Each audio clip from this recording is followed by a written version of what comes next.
Good afternoon. It's a beautiful November Saturday afternoon here on Cape Cod, Massachusetts. And I just got back from a nice walk in the woods with my sister and one of my dogs. And I thought I would settle in and do a VR to Katey Flowers. Katey just recently did a video on her top 10 favorite decks. And she has qualified this by saying, right now. These are her 10 favorite decks right now. These decks are to include tarot and or oracle decks, but it can only be 10. She stipulated no extras, no honorable mentions, no, oh, but also this.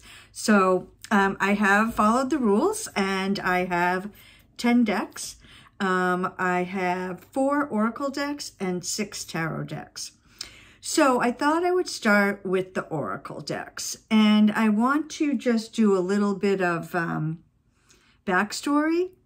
So one of the things Katey talked about was she decided that she was only going to include older decks or decks that she was really familiar with, decks that she has worked with for quite some time.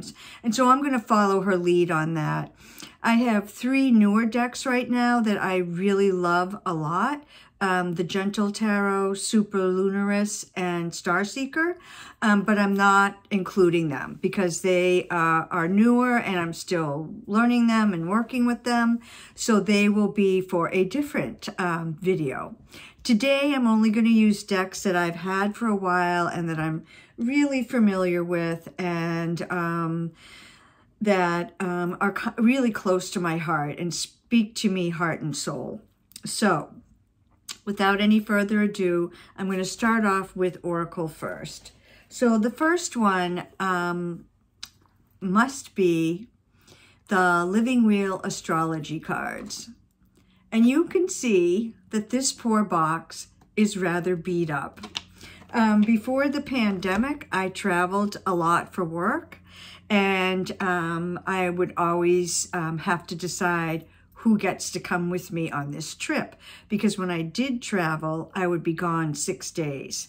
So I quickly discovered after I got this deck that this was a deck that I always brought with me when I traveled, because I would set up an altar in my hotel room, and with the living wheel, I would put the sun and whatever sign the sun was in. So right now we're in Scorpio. I would put the season, the picture of the earth card and the season that we're in, and the moon phase and the sign that the moon was in. And as soon as I would unpack and kind of get settled in my hotel room, I would set up an altar and those cards would go out. And it would always make me, when I would come back to the room after a day working and kind of settle in for the evening, it just made me feel held and comforted and at home to look and see my altar with those cards. So that is why this poor box is so beat up, because I traveled a lot with it. I wonder how many thousands of miles around the United States this deck has been. To quite a few states, that's for sure. So I just have the little, this deck is by Patrick Fogarty, who I adore. He's a friend of mine, and he's just a beautiful soul. If you don't know him, check out his website, The Living Wheel. He also sells crystals, and he has a beautiful store in Bar Harbor, Maine. So this is the little pamphlet that Patrick developed for the deck. And in the deck, we have the planetary bodies, the star signs, the houses, the seasons, and the moon phases. And I just thought I would show you the seasonal cards because I think they might be my favorite in this deck. They are absolutely gorgeous. And if any of you have been to Acadia, Maine, that area, Bar Harbor, and the Acadia State Park, these scenes pictured on some of these seasonal cards will look familiar to you. So it's the living wheel. You can see the the logo there. And so these are the 8 spokes on the wheel of the year, the solstices, equinoxes, and then the cross-quarter holidays. So currently we're here in Samhain, and then this will be winter solstice, Imbolc, spring equinox, Beltane, summer solstice, Lughnasadh, and fall equinox. So those cards, I think, are gorgeous. And when I do seasonal rituals, I will, set up a sacred space. I'll sit on my floor and I will put, so say, for example, Samhain, I will put the seasonal cards around the center of the circle. And I'll think about where we are on the wheel, where we just came from, where we're headed, and it kind of helps me to get in touch with the wheel and as the wheel turns. So that is a deck I love. It has the houses, it has the, as I said, the sun signs, the phases of the moon. You can just shuffle it and ask it a question and see what comes up. I don't really tend to use it that way, but you certainly could. So that is my first oracle. As an herbalist, of course, I have to have a plant oracle. And the plant oracle that is my current favorite is the Soulflower Plant Spirit Oracle deck. And this is by Lisa Estabrook. And Lisa is also from the state of Maine. So 2 decks from the state of Maine. And just picked out a few of my favorites from this deck. I absolutely love this deck, and I'm hoping that at some time Lisa does an expansion pack of a few more plants. But here we have rose, and this is Rosa rugosa, or beach rose, a wild rose, and it grows all over where I live here on Cape Cod in Massachusetts. And it's one of my soul plants and one of my favorite plants. I absolutely love rose. The healing energy from rose for the physical heart and the metaphysical heart is incredible.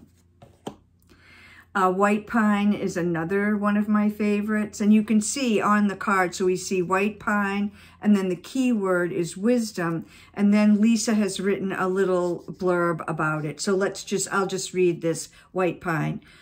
Like a loving parent, white pine holds you in her embrace so that you feel safe, grounded, and still, and can find the space for quiet reflection. She helps you tap into the ancient wisdom stored in your heart and release your worries to be absorbed by the earth. So I think that really does speak quite perfectly towards white pine. And you can see there's the pine cone. I have white pine cones on my altar. And in the wintertime, I make a tea from the white pine needles. In the wintertime around where I live, there's very little. I can't go out and pick a plant like lemon balm or spearmint or something like that, or rose to make a tea or to make medicine with. Everything has gone underground, but white pine is still there. And one of the beauties about white pine is it is so high in vitamin C and vitamin A. And I think about this land that I live on, which is the land of the Mashpee Wampanoag. And I think about way back when there were only indigenous folks here. In the wintertime, they couldn't go to the grocery store and buy oranges or grapefruits. How did they get through the winter and get, good nourishment? Well, they could make tea from white pine. Bleeding heart, oh, one of my favorite plants. Calendula, sunflower. Lady Slipper is a magnificent plant in the orchid family, and it is endangered. Bee balm, which I love having in my garden because the hummingbirds and pollinators like it. Zinnia is just joyful. Nasturtium, hydrangea, one of my favorites. Rosemary, hawthorn, another beautiful heart healer, and stinging nettle. So this is a deck that I love having, and that is one of my favorites. And at the beginning of most months, I will pull a card from this deck and put it on a card holder on my altar. And that will be a card that, a plant that I work with or keep in mind. I might take the flower essence, I might make teas, I might use the essential oil, whatever, from that particular plant spirit throughout the month. Next up is Morning Calm. I have had this deck a little over a year now, and I just love it. And whenever I bring this deck out into, or talk about it in a video, I always have to thank Julie at Peekaboo Rose, because that is how I discovered this deck. Julie, when the Kickstarter was going on, Julie mentioned it on her Instagram and said, you know, consider backing this beautiful deck. The woman, Sayo Kelleher, who created this deck, is Korean American, and you know, as is Julie. And she just said, oh, it'd be so nice to have, you know, a deck from, you know, my community. And it is a beautiful, beautiful deck. I love it. So here's just a few cards. This one is Ritual, Common Ground. It's a nice mix of soft and not so soft, you know, prompts. I'm sorry. Safe to Be, Forgiveness, Tree Spirit, Stop. I love this because we have a crone. Loving Self, Call to Prayer, Solitude, Ancestors, Burn It Down. I can remember pulling this card right around an election, an American presidential election, and I was like, yeah, good idea. Start Your Journey. And Ocean Magic. This was the first card I ever pulled with this deck, and I do live near the ocean, and the ocean is really special to me. So when this was the first card I pulled with this deck, I thought to myself, okay, I'm going to have a special relationship with this beautiful deck. Divine Love, and Sisterhood. So those are just a sample of the cards and the beautiful artwork. And I'm sorry, I don't remember the artist's name. Oh, so sorry. Guess I'm not very prepared, am I? I just want to make sure that I mention the artist, because I do think the artwork is gorgeous. Teo, I can't remember.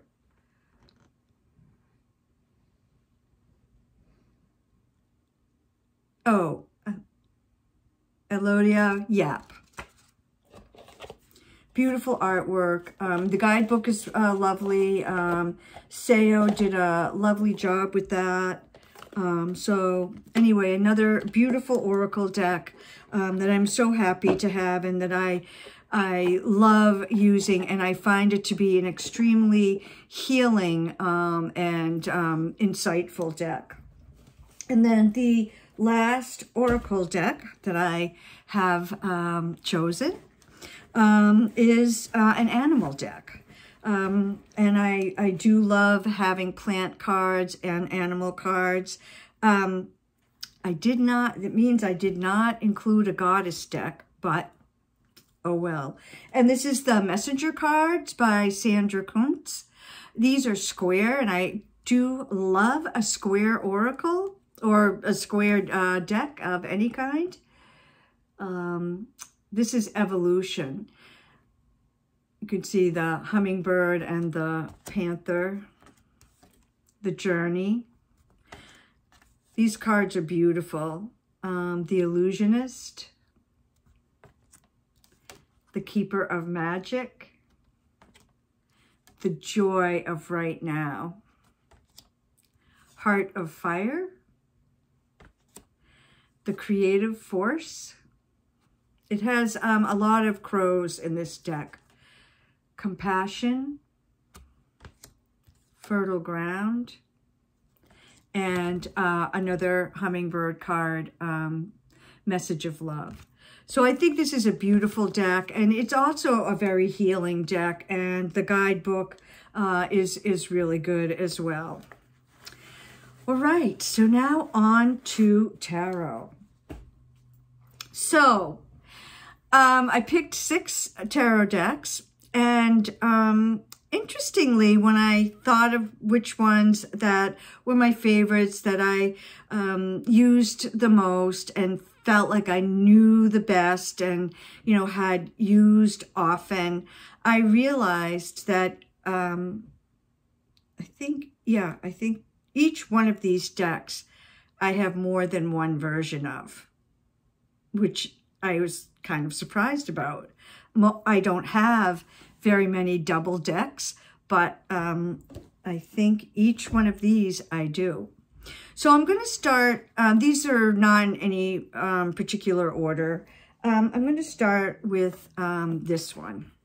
This is the Sacrobito by Stacia Burrington, sorry. I love this deck so much. And when it first came out and there was a lot of hubbub about it, it didn't really speak to me. And then I just kept seeing people posting it and thinking, oh, I like that. Oh, I like that card. Oh, I like that card. Oh, what a beautiful spread. And finally, I kind of gave in and I traded for it. I don't even remember the deck that I traded for it. I think it was a mass market. I don't even remember. But anyway, I did trade for it. I particularly like the Suit of Cups in this deck. So here we have the Ace of Cups. And this King of Cups, I just love because it reminds me of my dad. And, you know, he was a gentle soul who would always say, let's have a cup of tea. And that just reminds me of him so much. And I love the Queen of Cups.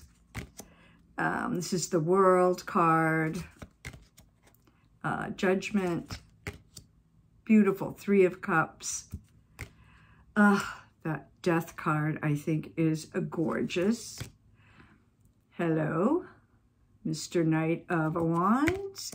This is so interesting. It kind of reminds me of someone having acupuncture more than the sort of Rider-Waite-Smith stab in the back, 10 of Swords.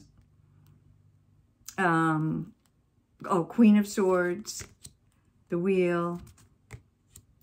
This, I think, is a beautiful 6 of Pentacles. I'm not a fan so much of the Rider-Waite-Smith 6 of Pentacles because it just seems like, okay, you're giving with strings attached.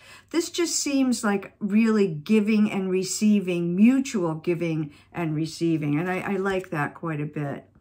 Anyone who has long hair or who has ever had long hair can really relate to that 8 of Cups. 7 of Pentacles,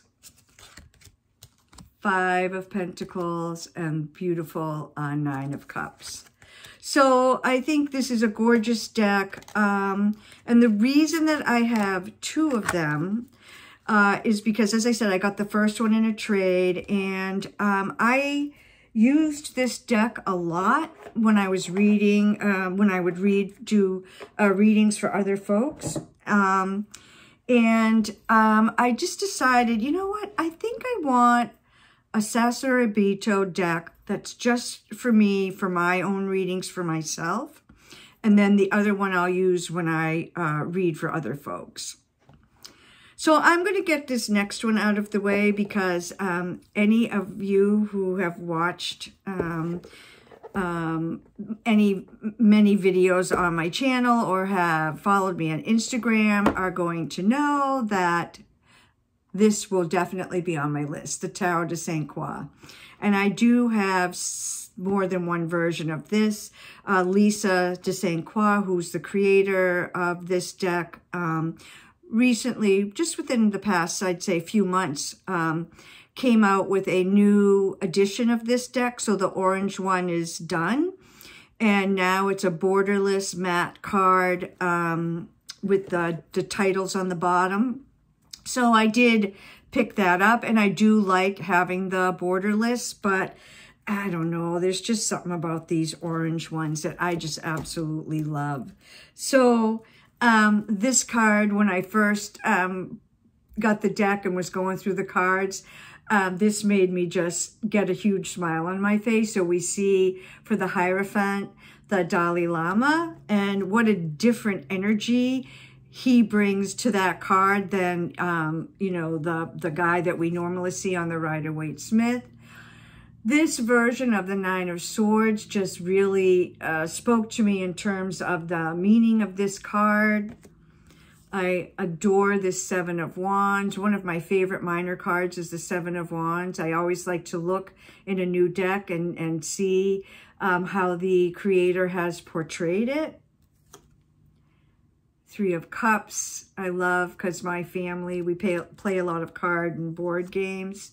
Ace of Cups is one of my favorites, and I've said many times when I talk about this deck, do love myself a glass of champagne. Six of Swords is another one of my favorite minors, and I think this is a beautiful version of that.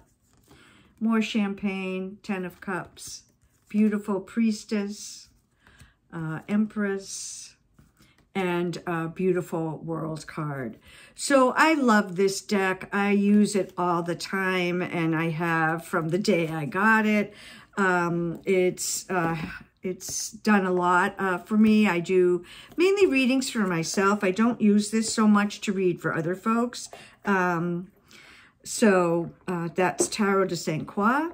The next one I want to talk about is, so I had to include some sort of a feminist deck. And so one of the first decks that I got, I've probably been reading tarot maybe 5 or 6 years or so when I got this deck, and it's called The Daughters of the Moon. I meant to pull the guidebook out and I forgot.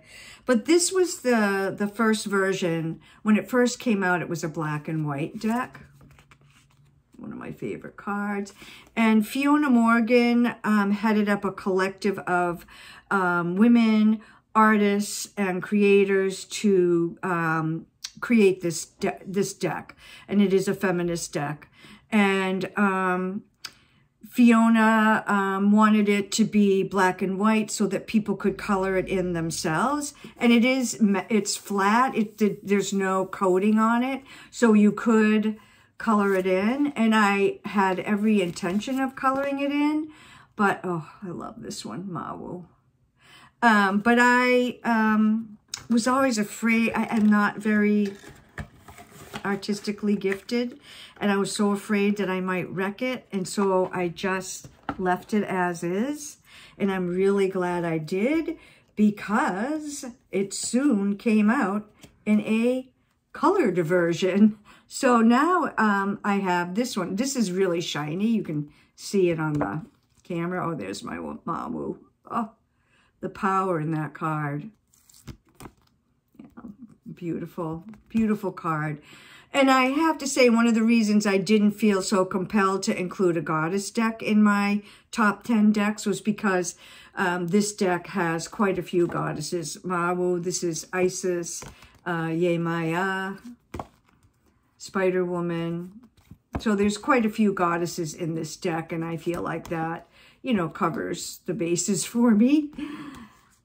all different kinds of women, different sizes, different cultures, working together, working on their own, exuberant, joyful.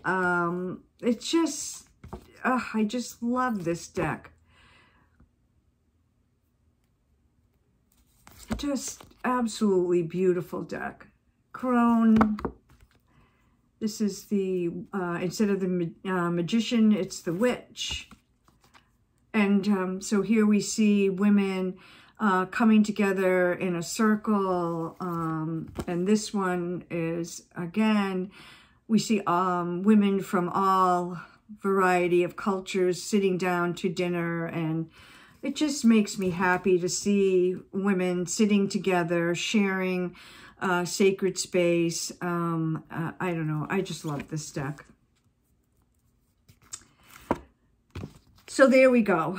That is Daughters of the Moon. And Fiona Morgan, she recently died, and I'm not sure you can get this deck anymore. I'm not sure. So another tarot deck that I really love is The Next World.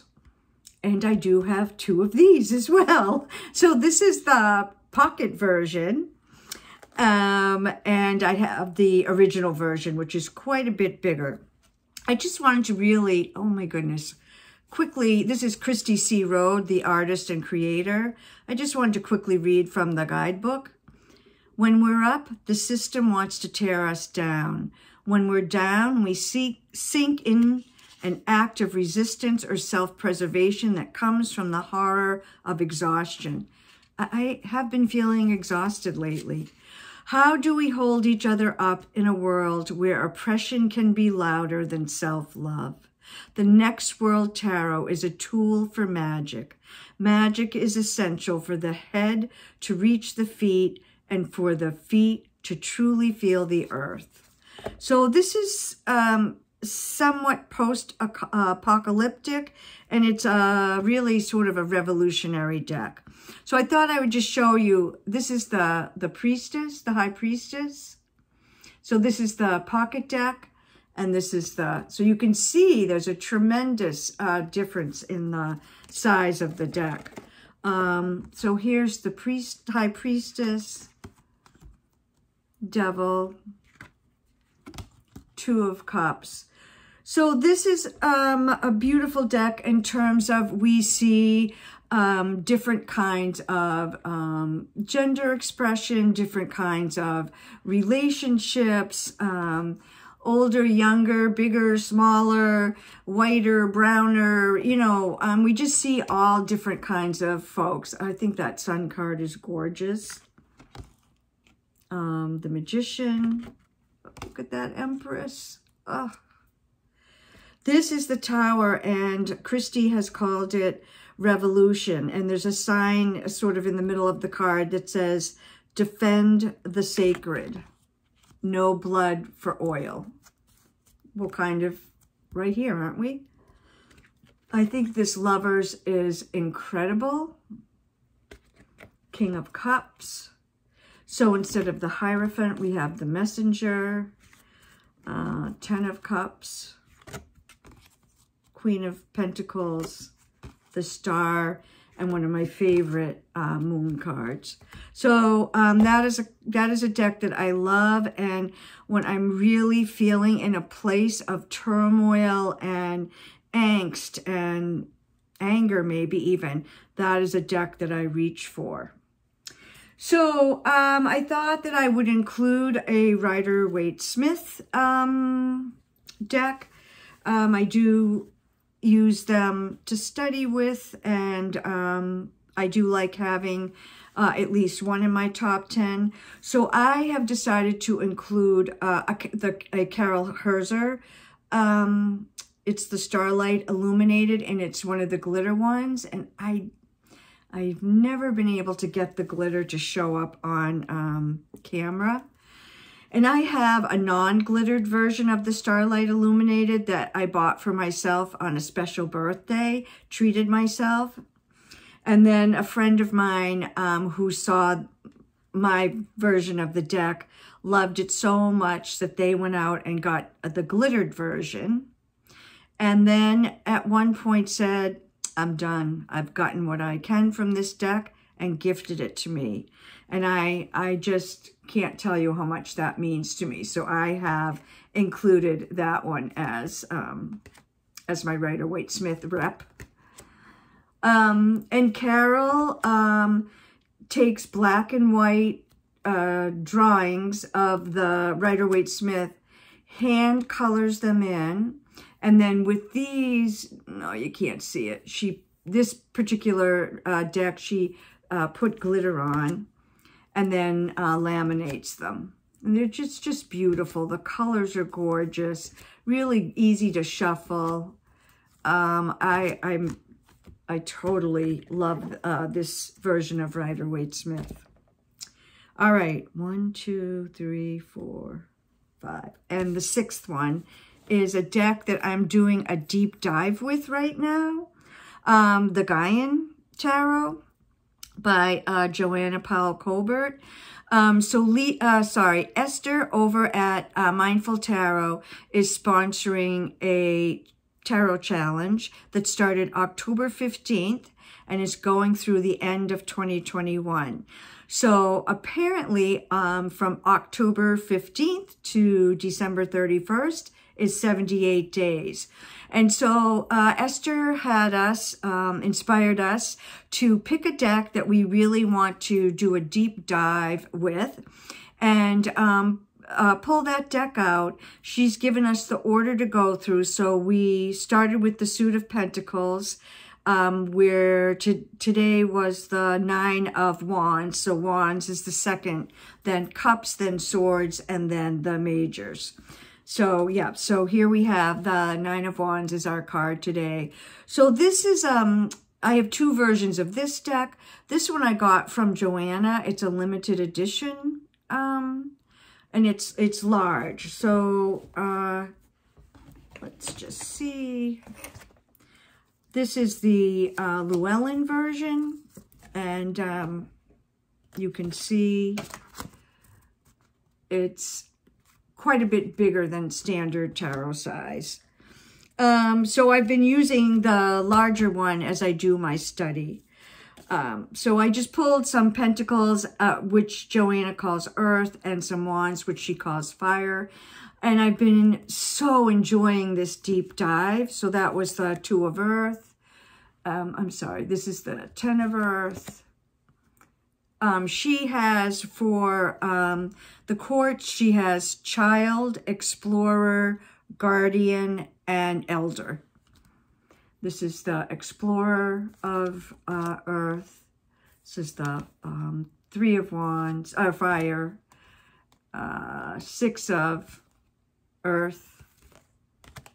This one I love because, as I said, I'm an herbalist, and I can just picture me and my sister herbalists in my kitchen getting together, making plant medicine.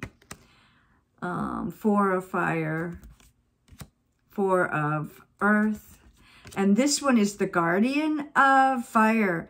And it looks exactly like my partner, Bob. And it just kills me how much it looks like him.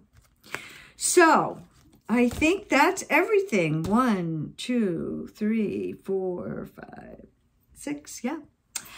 So thank you, Katey. I made this way longer than I had expected, but hey, these are my top 10 favorite decks. So of course I'm going to chit chat a lot about them because I love them. So, please comment below if you have any of these decks or if you work with any of these decks. Join in the VR, the tag from Katey, and post your 10 favorite decks at the moment. So happy autumn blessings for those of you in the Northern Hemisphere, and spring blessings to those of you in the Southern Hemisphere. Hoping you are having a lovely weekend and are having a lovely time with your decks.